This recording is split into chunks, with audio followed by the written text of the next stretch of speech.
सोलापूर शहरातील बेकायदेशीर इमारतींवर महानगरपालिकेचा हातोडा पडणार आहे। या प्रकरणी महानगरपालिकेने कठोर कारवाईचा इशारा दिला आहे।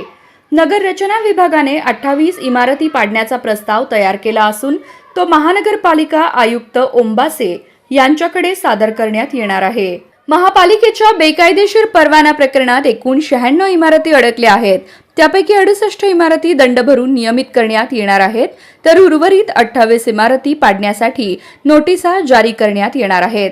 विजापूर रोडवरील बहुचर्चित पनाश टॉवर प्रकरणी महापालिका आयुक्त डॉक्टर सचिन ओंबासे यांनी तत्काळ माहिती मागवली आहे। महापालिकेच्या कारवाईमुळे शहरातील बेकायदेशीर इमारतींच्या मालकांचे धाबे दणाणले असून अनेकांनी इमारती नियमित करण्यासाठी प्रयत्न सुरू केले आहेत।